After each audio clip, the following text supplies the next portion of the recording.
Hello friends, welcome back to my channel. எல்லோரும் எப்படி இருக்கீங்க? நல்லா இருப்பீங்கன்னு நினைக்கிறேன். நானும் கொஞ்சம் சிறப்பாக இருக்கேன். இன்றைக்கி எக்ஸாம் இருக்குதுன்னு காலையிலே மணி 6:15 எழுந்துச்சேன். ஏன்னா பையன் வந்து இப்போ எக்ஸாம் ஆரம்பித்ததுலேருந்து மணி 6:30 மணிக்கு வரான். சரி, அதால் 6:15 எழுந்துச்சி ரெஸ்ட் ரூம் போயிட்டு ரெடி ஆகிட்டு வந்து உக்காந்தேன். 6:30 ஆச்சு, 6:45 ஆச்சு, 7 மணி ஆச்சு, 7:15 ஆச்சு, 7:30 ஆச்சு, பையன் வரவே இல்லை. சரி, 7:30 மணி ஆச்சு, ஒரு டைம் வந்து தூங்கிடுவான் அப்படின்ட்டு அப்புறம் நான் ஃபோன் பண்ணேன், பையனுக்கே ஃபோன் பண்ணேன். ஃபஸ்ட்டு முறை ரிங் போச்சு, எடுக்கல. ரெண்டாவது முறை ஃபோன் பண்ணேன், கட் பண்ணி விட்டு திருப்பி அவன் ஃபோன் பண்ணான். என்ன குமார் அப்படின்னு கேட்டேன். இன்னும் கீழே வரலையா அப்படின்னு கேட்டேன். இன்றைக்கி ஸ்கூல் இல்லை குமார் அப்படின்னு சொல்லிட்டு சொன்னான். அதே என்கிட்ட முன்னாடியே சொல்லலை அப்படின்னு சொல்லிட்டு சொன்னேன். சாரி குமார்னு ஃபோனை கட் பண்ணிட்டான். முதுகுல குத்திட்டு இல்ல முதுகுல குத்திட்டு தப்பா இல்ல. இப்போதைக்கு சும்மா தான் உக்காந்து இருக்கிறேன், வேலை இல்லாமல். ஓனர் வந்து அவங்க தம்பி கார் எடுத்துகிட்டு போயிட்டார். நம்ம கார் சேவை வந்து மேலே அவங்க வீட்டில் இருக்கும். எதனா ஒன்றுனா கார் சேவை நம்மள்ட்ட கொடுத்து வண்டி ஷேர் பண்ண சொல்லுவாங்க. அது வரைக்கும் ஃப்ரீ தான். ஒரு அண்ணன் வந்து ஒரு கேள்வி ஒன்று கேட்டிருந்தார். அது ஷார்ட்ஸாக ரெடி பண்ணேன். என்னென்னா, நான் ரொம்ப மாதத்துக்கு முன்னாடி வெளிநாட்டிலேருந்து நம்ம நாட்டுக்கு எவ்வளோ கோல்டு எடுத்துன்னு போகலான்னு சொல்லிட்டு வீடியோ ஒன்று பண்ணியிருந்தேன்.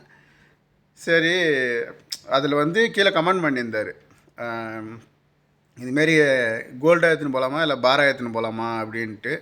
அதுக்கு ஷார்ட்ஸில் வந்து அவருக்கு விளங்க சொல்கிற மாதிரி ஒரு வீடியோ பண்ணிட்டேன்.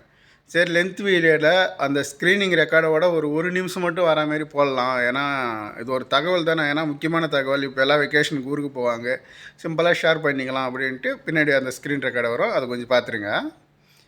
பார்த்துட்டு அதுக்கப்புறம் உங்கள் வெளிநாட்டில் இருக்கிற ஃப்ரெண்டுங்களுக்கு ஷேர் பண்ணுங்கள். நான் ஒரு சிம்பிளாக ஒரு கணக்கு ஒன்று போட்டு வச்சுருவேன், அதையும் சொல்கிறேன் அந்த ஸ்க்ரீன் ரெக்கார்டு முடிஞ்சதுக்கப்புறம். இங்கிலீஷ் தெரிஞ்சவங்க யாருன்னா பார்த்தா தப்பாக படித்தா மன்னிச்சிடுங்க, ஏன்னா எனக்கு இங்கிலீஷ் வராது. தெளிவாக போட்டிருக்காங்க பாருங்கள். Male passenger can bring up to 20 grams. அதுக்கப்புறம் female passenger can bring up to 40 grams. அதுக்கப்புறம் கீழே போட்டிருப்பாங்க, value limit for this duty free allowance வந்து 50,000 ரூபாய் ஃபார் மேன். அதுக்கப்புறம் வந்து 1,00,000 ரூபா ஃபார் உமன். அது வந்து நம்ம எப்படியோ எடுத்துக்கலாம், gold bar, coins and biscuit, அது எந்த டைப்பில் வேணால் எடுத்துக்கலாம், அது பிரச்சனை கிடையாது அப்படின்னு போட்டிருப்பாங்க. அதுக்கப்புறம் கீழே அது தெளிவாகவும் போட்டிருப்பாங்க, அதாவது 20 கிராம்ஸ் நீங்கள் எடுத்துன்னு போனாலும் அதோடய வேல்யூ வந்து 50,000 ரூபா தான் வரணும் அப்படின்ட்டு. அவங்க சொன்ன அளவு மீறி நகை எடுத்துன்னு போனால் 18.45%, அதாவது கஸ்டம்ஸுக்கு 15%, ஜிஎஸ்டி 3% கட்டுற மாரி வரும்.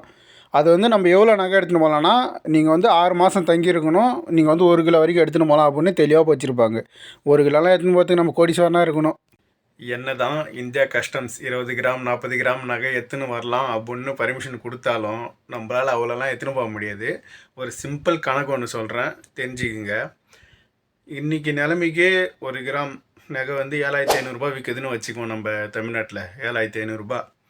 அப்போது 50,000 வகுத்தில் 7,500 போட்டால் 6.5 கிராம் வருது. 6.5 வரும். 6.5 கிராம் எடுத்துன்னு போகலாம் ஜென்ஸுங்க. அப்படியே அது டபுளாக ஆகுனா ஒரு 13 கிராம் எடுத்துன்னு போகலாம் வந்து கேர்ள்ஸுங்க.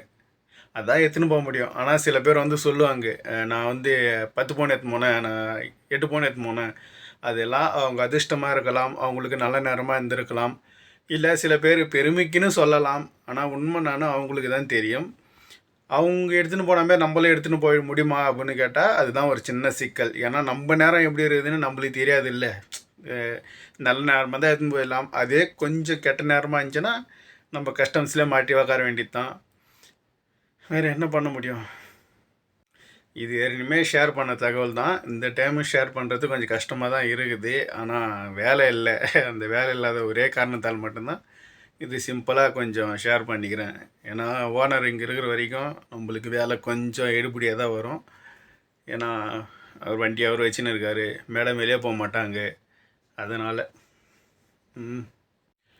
கட்டாயமாக வெளிநாட்டில் இருக்கிறவங்க ஃப்ரெண்டுங்களுக்கு ஷேர் பண்ணுங்க. ஏன்னா அவங்களும் தெரிஞ்சுக்கிட்டோம். இப்போ லீவுக்கு எல்லாம் வெக்கேஷனுக்கு ஊருக்கு போவாங்க.